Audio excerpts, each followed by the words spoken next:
사람들의 마음의 문을 여십니다. 하나님은 사람들이 주권자 하나님의 은혜를 거부함에도 불구하고 결국에는 그들을 성자에게로 인도하십니다. 하나님이 자신의 사자들을 부르시면 그들은 하나님의 능력으로만 자신의 사명을 완수합니다. 대위임령도 의문의 여지가 없습니다.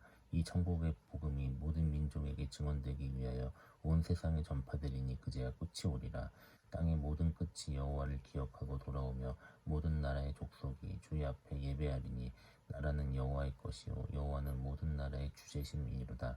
마지막 때에 이방인의 충만한 수가 들어올 것입니다. 여호와의 영광이 온 세계에 충만할 것입니다. 모든 성경이 세계 선교에서 하나님의 승리를 증거합니다.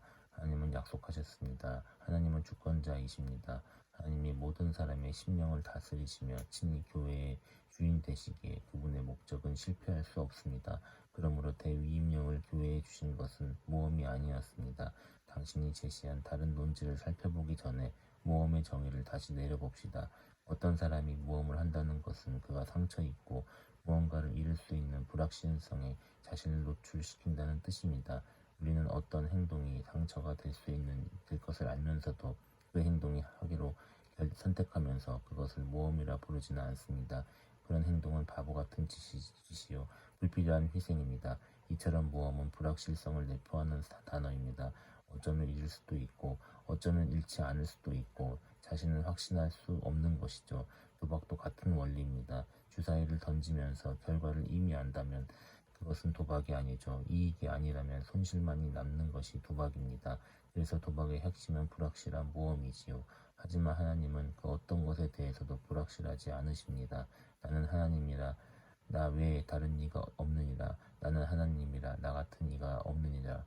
내가 시초부터 종말을 알리며 아직 이루지 아니한 일을 예적부터 보이고 하나님은 예적부터 아직 이루지 않은 미래의 일을 아십니다.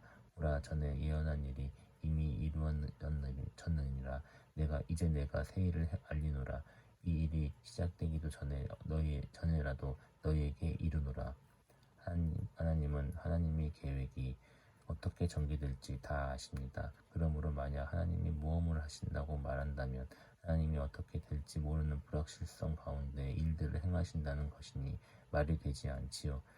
당신은 하나님이 예수 그리스도를 세상에 보내시는 성육신 사건에서 모험을 하셨다고 말했습니다. 당신은 이 부분을 설명하면서 예수님이 베들레헴에서 아기로 있을 때 헤롯의 군사들에게 죽임을 당할 수도 있었다는 가능성에 대해 말했죠. 그렇다면 당신은 정말로 하나님이 상황에 대한 통제력을 포기하셔서 그리스도의 십자가의 죽음과 부활에 관한 구약 성경의 모든 언약이 수포로 돌아갈 수 있었다고 믿는 것인가요? 예수님의 생애와 죽음과 부활에서 성취된 하나님의 언약의 말씀이 정말로 그렇게 불확실한 것이었나요?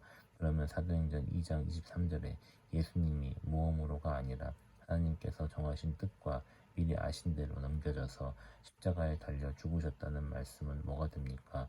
그 일이 일어나기 적어도 700년 전에 성경은 그 아들을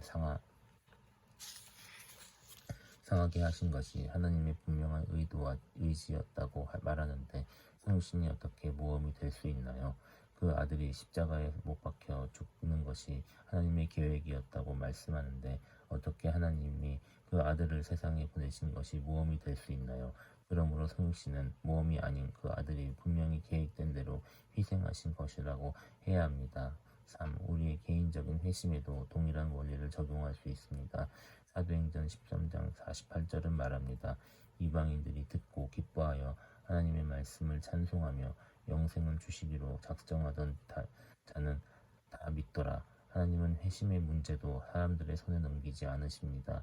회심이 사람에게 달려있다면 영원한 예배 공동체를 이룬 것도 무한하신 하나님의 지혜가 아니라 죄 많은 인간의 생각에서 나온 것처럼 보입니다. 주님만이 누가 우리 주님이 백성인지 아십니다. 주님은 회개함을 주시는 분입니다. 주님은 자기 양의 이름을 각각 불러내시며 양들도 그의 음성을 듣고 따라옵니다. 게다가 하나님은 성화에서 우리의 성장과 인내의 영역도 불확실한 모험에 넘기지 않으십니다. 오히려 이렇게 말씀하십니다. 또 내 영을 너희 속에 두어 너희로 내 윤례를 행하게 하리니 너희가 내 규례를 지켜 행할지라. 자기의 기쁘신 뜻을 위하여 우리 안에 소원을 두고 행하게 하시는 분이 바로 주님이십니다. 이것은 기계적이거나 강압적이지 않습니다. 하지만 하나님의 참 백성에게는 진실입니다. 아프리카 기업과 함께 사역했던 페스토 키벤제리는 우리 삶의 역사하시는 성령의 불가항력적이고 주권적인 역사를 다음과 같이 설명했습니다.